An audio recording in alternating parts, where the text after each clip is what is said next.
আজ আমরা মানুষের আরো একটি শত্রুর বিষয়ে কথা বলবো, যার নাম হলো লোভ।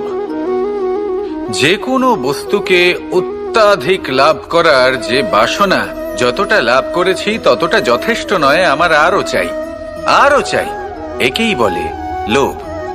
এবার এই লোভ আপনার জীবনে শুভ না অশুভ, আপনার মিত্র নাকি আপনার শত্রু, সেটাও নির্ভর করছে আপনার ওপর।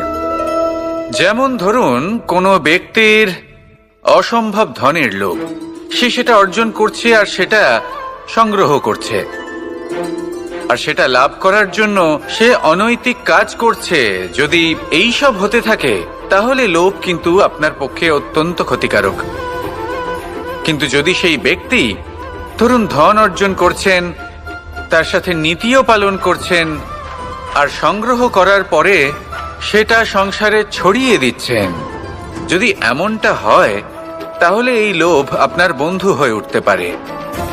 যদি আপনার সৎসঙ্গ লাভ করার, সৎকর্ম করার লোভ থাকে, তাহলে আপনি কখনো একা থাকবেন না।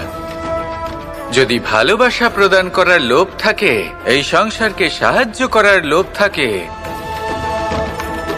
তাহলে এই লোভ, যা সংসারের শত্রু, সেটা কিন্তু আপনার সাথে পরমাত্মার মিলন ঘটাতে পারে।